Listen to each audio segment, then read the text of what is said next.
AIIMS नई दिल्ली के resident doctors association ने कोलकाता के आरजीकर मेडिकल कॉलेज और अस्पताल में प्रशिक्षु डॉक्टर की बलात्कार हत्या के मामले में अपनी हड़ताल वापस ले ली है। आरडीए ने काम पर लौटने का फैसला सुप्रीम कोर्ट द्वारा आरजीकर घटना का स्वतः संज्ञान लेने के बाद किया, जिसमें देश के चिकित्सा जगत से काम पर लौटने की अपील की गई थी। राष्ट्रीय राजधानी में अखिल भारतीय आयुर्विज्ञान संस्थान में हड़ताल 11वें दिन वापस ले ली गई।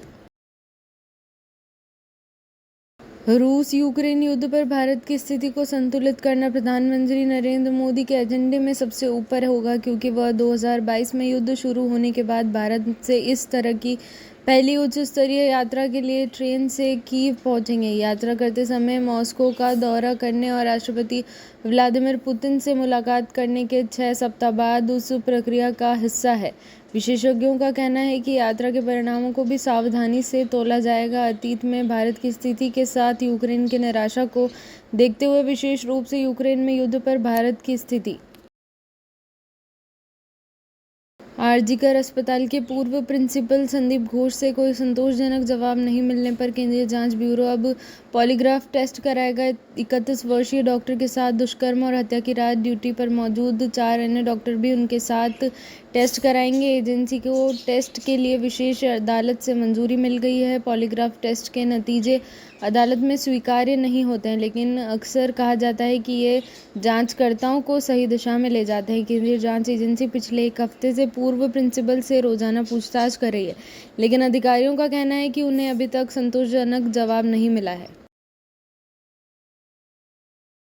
नेशनल कॉन्फ्रेंस के अध्यक्ष डॉक्टर फारूक अब्दुल्ला ने कहा कि कांग्रेस के साथ चुनाव पूर्व गठबंधन अंतिम है और आज शाम तक इसे मंजूरी मिल जाएगी। गठबंधन पटरी पर है और भगवान की कृपा से ये अच्छी तरह चलेगा। हालांकि यह अंतिम है और आज शाम तक इसे मंजूरी मिल जाएगी। डॉक्टर फारूक श्रीनगर में अपने गुपकार आवास पर कांग्रेस नेताओं राहुल गांधी और मल्लिकार्जुन खड़गे के साथ बैठक के बाद पत्रकारों से बात करते कह रहे थे, दस्तावेजों पर हस्ताक्षर हो जाएंगे और आज शाम तक यह हो जाएगा। डॉक्टर फारूक ने कहा जम्मू कश्मीर की सभी 90 सीटों पर गठबंधन हो गया है। एनसी अध्यक्ष ने कहा कि कांग्रेस, एनसी और सीपीआई की एक पृष्ठ पर है और विधानसभा चुनाव एक साथ लड़ेंगे। उन्होंने उम्मीद जताई कि गठबंधन में सामूहिक प्रयासों से जम्मू कश्मीर को राज्य का दर्जा वापस मिल जाएगा।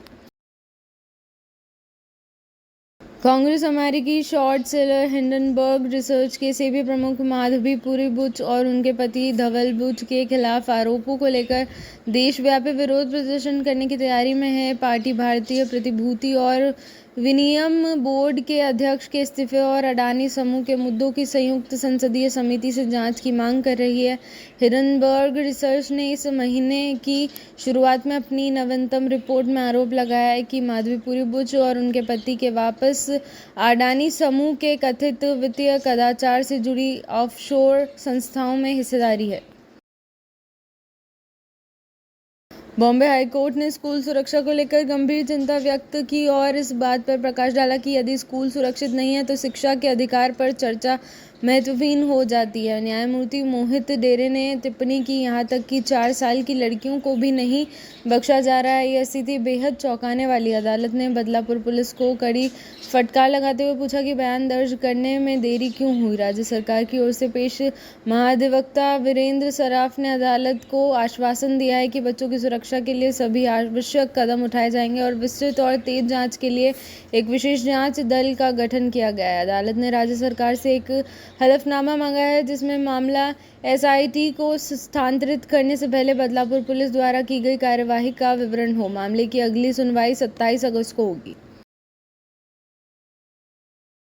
बिहार के गोपालगंज जिले में करीब 25 स्कूली छात्रों और कुछ शिक्षकों को ले जा रही एक स्कूल बस भारत बंद के दौरान फंस गई थी और कथित तौर पर प्रदर्शनकारियों द्वारा उसमें आग लगा दी गई थी। इस घटना के एक दिन बाद जिला पुलिस ने 3 लोगों को गिरफ्तार किया। 300 अज्ञात लोगों के खिलाफ प्राथमिकी दर्ज की। गिरफ्तार किए गए 3 लोग अनुसूचित जाति समूह से एससी और एसटी के उप वर्गीकरण की अनुमति देने के सुप्रीम कोर्ट के फैसले के खिलाफ 21 अगस्त को दलित और आदिवासी संगठनों द्वारा किए गए भारत बंद के दौरान गोपालगंज जिले के अरारी मोड़ के पास प्रदर्शनकारियों के बीच एक स्कूल बस फंस गई थी और कथित तौर पर उत्तेजित सदस्यों ने छात्रों और शिक्षकों के साथ बस को आग लगाने की कोशिश की थी। हालांकि मौके पर मौजूद पुलिस ने किसी भी बड़ी घटना को टाल दिया और छात्रों और शिक्षकों की जान बचाई जा सकी। गुजरात के सूरत में मेट्रो निर्माण कार्य के दौरान एक क्रेन पास की इमारत पर गिर गई, किसी के हताहत होने की खबर नहीं। Warsaw Poland. प्रधानमंत्री नरेंद्र मोदी ने पुणे में उल्लेखनीय उपस्थिति वाली अग्रणी Polish IT company Billennium private limited के सीईओ गावेल लोपिंस्की से मुलाकात की। रक्षा मंत्री राजनाथ सिंह वॉशिंगटन पहुंचे, अमेरिकी समकक्ष के साथ द्वीपक्षीय बैठक करेंगे। प्रणय वर्मा ने बांग्लादेश की अंतरिम सरकार के प्रमुख प्रोफेसर मोहम्मद यूनुस से परिचयात्मक मुलाकात की। उन्होंने शांति, सुरक्षा और विकास के लिए भारत और बांग्लादेश के लोगों की साझा आकांक्षाओं को पूरा करने के लिए बांग्लादेश के साथ मिलकर काम करने की भारत की प्रतिबद्धता दोहराई।